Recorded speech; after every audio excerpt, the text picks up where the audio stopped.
नमस्कार दोस्तों, देखो सीखो स्टडी में आप सभी लोगों का स्वागत है। दोस्तों, रेलवे में पूछे गए कार्य से यानी कि वर्क से क्वेश्चन दोस्तों सामान्य विज्ञान का दोस्तों लेके आ चुके हैं। वर्क का पार्ट नंबर 3, कार्य का पार्ट नंबर 3 लेके आ चुके हैं। बार बार ये सभी क्वेश्चन आपके रेलवे में पूछे गए हैं, वही हम यहाँ पर सॉल्व करवा रहे हैं। तो सबसे पहला नंबर जो क्वेश्चन है पार्ट नंबर 3 का, वर्क का एक पिंड द्वारा किया गया कार्य निम्न में से किस पर निर्भर नहीं करता है। जिस पर निर्भर नहीं करता है वो बताना है। तो दोस्तों इसका जो राइट आंसर हो जाएगा कि वस्तु की प्रारंभिक वेग जो है यहाँ पर राइट आंसर हो जाएगा। देखिए क्या होता है जो है W बराबर क्या होता है F इंटू डी, या फिर D की जगह पे क्या करते हैं S भी रखते हैं, ठीक है, विस्थापन के लिए। और दोस्तों कॉस थीटा भी यहाँ पर लगाते हैं, जैसा कि मैंने आपको बताया था। तो दोस्तों यहाँ पर जो आपका राइट आंसर होगा वो विस्थापन पे करेगा ही, बल और विस्थापन के बीच के कोण पर करता ही है, बल पर करेगा ही, विस्थापन पर करेगा ही, यानी ये तीनों सही है, किस पर निर्भर नहीं करता है। तो ए यहाँ पर बिल्कुल ही ठीक उत्तर हो जाएगा। चलिए नेक्स्ट बात करेंगे, किसी वस्तु पर किया गया कार्य खाली स्थान है पर निर्भर नहीं करता। किस पर निर्भर नहीं करेगा, तो फिर आपका वही क्वेश्चन देखिए, बस ये है कि अलग अलग शिफ्ट में या फिर अलग अलग एग्जाम में अलग अलग तरीके से पूछा गया है। तो यहाँ पर आपका राइट आंसर भी आपका डी ही हो जाएगा। डी बिल्कुल ही सही उत्तर हो जाएगा, प्रारंभिक जो है वेग पर। नेक्स्ट बात करेंगे, खाली स्थान है न होने पर किया गया कार्य शून्य होगा। क्या नहीं होने पर जो है कार्य शून्य होगा। देखिए अगर विस्थापन नहीं होता है, जिसे आपका W बराबर क्या होता है F इंटू डी या फिर S लिख लीजिए, तो S अगर जीरो है तो बल कितना भी रहेगा, कार्य में जीरो ही आएगा, क्योंकि जीरो में कितना का भी गुणा करिए जीरो ही होता है। तो यहाँ पर आपका बी बिल्कुल ही सही उत्तर हो जाएगा, ठीक है। विस्थापन अगर नहीं होता है तो जो है कार्य नहीं मानते हैं। कार्य हुआ है, देखिए क्या बात हो रही है कि कार्य हुआ है, ऐसा कहने के लिए दो शर्तें पूरी होनी चाहिए। उनमें से एक है, दो शर्तें पूरी होनी चाहिए, तो उनमें से एक कौन है, बल की आवश्यकता नहीं है, ऐसा नहीं है, होना चाहिए, ठीक है।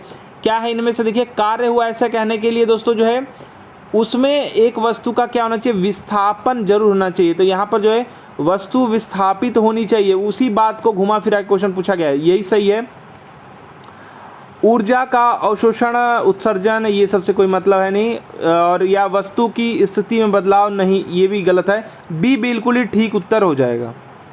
नेक्स्ट बात करेंगे, बल और विस्थापन का गुणनफल दोस्तों क्या कहलाता है, कार्य कहलाता है, F इंटू एस। सी बिल्कुल ही सही उत्तर हो जाएगा। कार्य का गुणनफल, कार्य का गुणनफल है, मैंने किसका गुणनफल है, कार्य। तो कार्य यानी बल और क्या, विस्थापन, बल और विस्थापन का, बल और वस्तु की दिशा में दोस्तों जो है, वस्तु की दिशा में नहीं, बल के दिशा में ना, बल और वस्तु पर, वस्तु का बल के दिशा में विस्थापन, यानी डी यहाँ पर बिल्कुल ही सही उत्तर हो जाएगा। सिर्फ यहाँ पर क्या किया गया, वर्ड से खेला गया है। नेक्स्ट बात करेंगे, कार्य किस पर निर्भर नहीं करता है। किस पर निर्भर नहीं करेगा, विस्थापन पर करता है, बल पे, बल के बीच के कोण पर, संवेग पर। राइट आंसर इसका हो जाएगा, क्या हो जाएगा, संवेग पर दोस्तों निर्भर नहीं करता है। नेक्स्ट बात करेंगे, यदि किसी वस्तु पर लागू एक स्थिर बल, बल की दिशा में वस्तु द्वारा स्थानांतरित बल और दूरी के परिणाम के रूप में दर्शाया जाता है, इसे कहते हैं। तो दोस्तों क्या हो रही है, इसको क्या कहेंगे, ये दोस्तों जो है कार्य का क्या है, परिभाषा है। क्या बात हो रही है, यदि किसी वस्तु पर लागू एक स्थिर बल, बल की दिशा में वस्तु द्वारा स्थानांतरित बल और दूरी के परिणाम के रूप में दोस्तों दर्शाया जाएगा, इसको कार्य, यानी F इजकल टू क्या हो जाएगा, सॉरी W इजकल टू क्या हो जाएगा, F इंटू एस। तो यहाँ पर आपका राइट आंसर क्या हो जाएगा, बी बिल्कुल ही सही उत्तर हो जाएगा।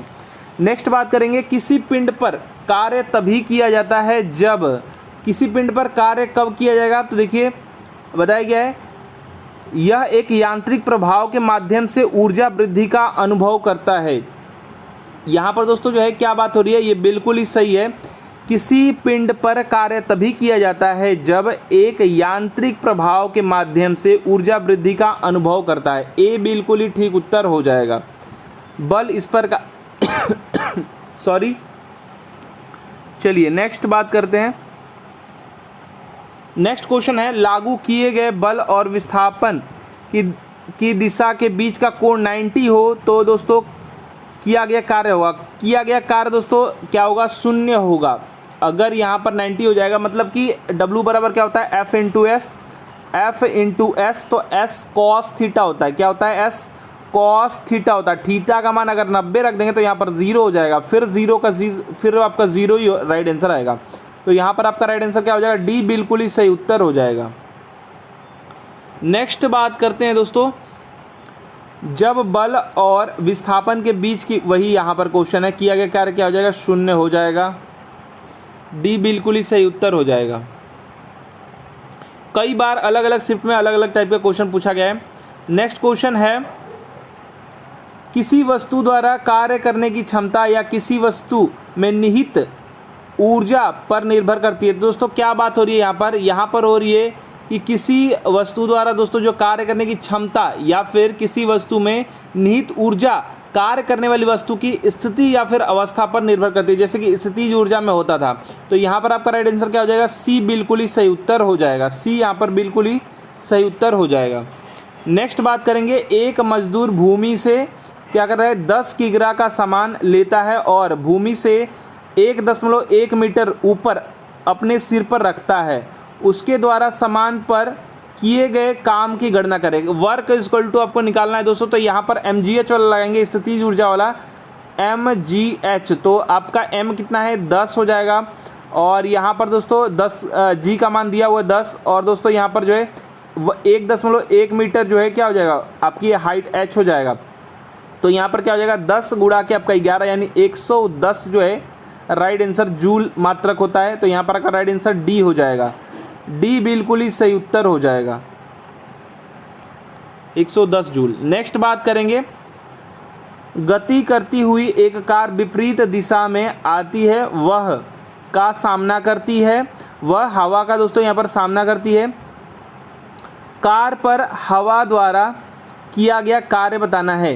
तो विपरीत दिशा से आ रही है दोस्तों, तो जो है क्या होगा, ऋणात्मक होगा। ठीक है, हवा टकराएगी ना, तो यहाँ पर आपका राइट आंसर ए हो जाएगा।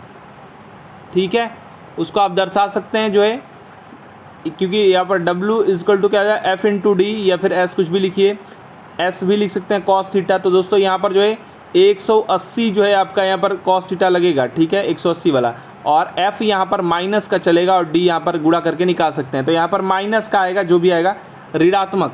चलिए, ये क्वेश्चन था क्या, एक लड़की जिसका वजन जो है 200 न्यूटन है, एक 2 मीटर ऊंचे ब्रिज पर चढ़ती है। ठीक है, चढ़ रही है, और यदि जी का मान यहाँ पर दे रखा है 10 मीटर प्रति सेकंड स्क्वायर, तो ब्रिज पर चढ़ने के बाद लड़की द्वारा किया गया कार्य कितना था। ये चढ़ने द्वारा दोस्तों कितना कार्य था ये पूछा जा रहा है। तो यहाँ पर दोस्तों क्या हो जाएगा, भार गुणा के ऊंचाई, कार्य बराबर क्या हो जाएगा, भार, लड़की का जितना भार है और कितना ये चढ़ी है, कार्य बराबर हो जाएगा भार गुणा के हाइट आपका हो जाएगा। तो भार कितना है, 200 N है, इंटू कितनी मीटर चढ़ रही है, तो 2 मीटर चढ़ रही है, यानी 400 जूल जो यहाँ पर राइट आंसर हो जाएगा। क्या हो जाएगा, 400 जूल यहाँ पर राइट आंसर, यानी बी बिल्कुल ही सही उत्तर हो जाएगा। नेक्स्ट बात करेंगे, यदि कोई कार 500 न्यूटन की नियत बल के साथ जो है 15 किमी की दूरी की यात्रा तय करती है, तो किए गए कार्य की गणना कीजिए। कार्य बराबर दोस्तों यहाँ पर कौन सा लाएंगे, बल गुणा के विस्थापन। तो F इंटू डी या फिर S कुछ भी लीजिए, तो F इंटू डी यानी कि 500 न्यूटन का कार्य हो रहा है, और जो है किमी में यहाँ पर दिया हुआ है, तो मीटर में इसको लिखना होगा। 15 किमी दिया है, सॉरी हमने ध्यान नहीं दिया था, 15 किमी दिया है, तो किमी में दोस्तों जो है इसको लिख दीजिए, मीटर में सॉरी इसको लिख दीजिए, किमी में दिया है तो 15,000 जो है मीटर हो जाएगा। और यहाँ पर दोस्तों 500 मतलब कि यहाँ पर 0 0 लगाते जाइए, 1 2 3 और 2 और 5 यहाँ पर हो जाएगा, और 50 25 2 हो जाएगा, और 5 एकम 5 और 2 आपका क्या हो जाएगा 7। यानी यहाँ पर राइट आंसर जूल में जो आएगा, इकाई, दहाई, सैकड़ा, हज़ार, 10,000, लाख, 10 लाख। तो 10 लाख 75 लाख राइट आंसर होगा, यानी 5 0 होना चाहिए। 3 2 5 दोस्तों, यहाँ पर 5 0 जो है सी में है, सी बिल्कुल ही सही उत्तर आपका हो जाएगा, सी बिल्कुल ही सही उत्तर हो जाएगा। नेक्स्ट बात करेंगे, वैसा ही क्वेश्चन है, 10 न्यूटन एक क्षैतिज बल 5 kg की एक वस्तु को बल की दिशा में दोस्तों यहाँ पर, तो यहाँ पर दोस्तों जो आपका राइट आंसर लगेगा क्या लगेगा, यहाँ पर आपका बल गुणे बल के दिशा में जो है विस्थापन। तो 10 न्यूटन का यहाँ पर हम बल लगा रहे हैं और जो है कितना विस्थापन हो रहा है, यहाँ पर केजी लगाने की ज़रूरत नहीं है।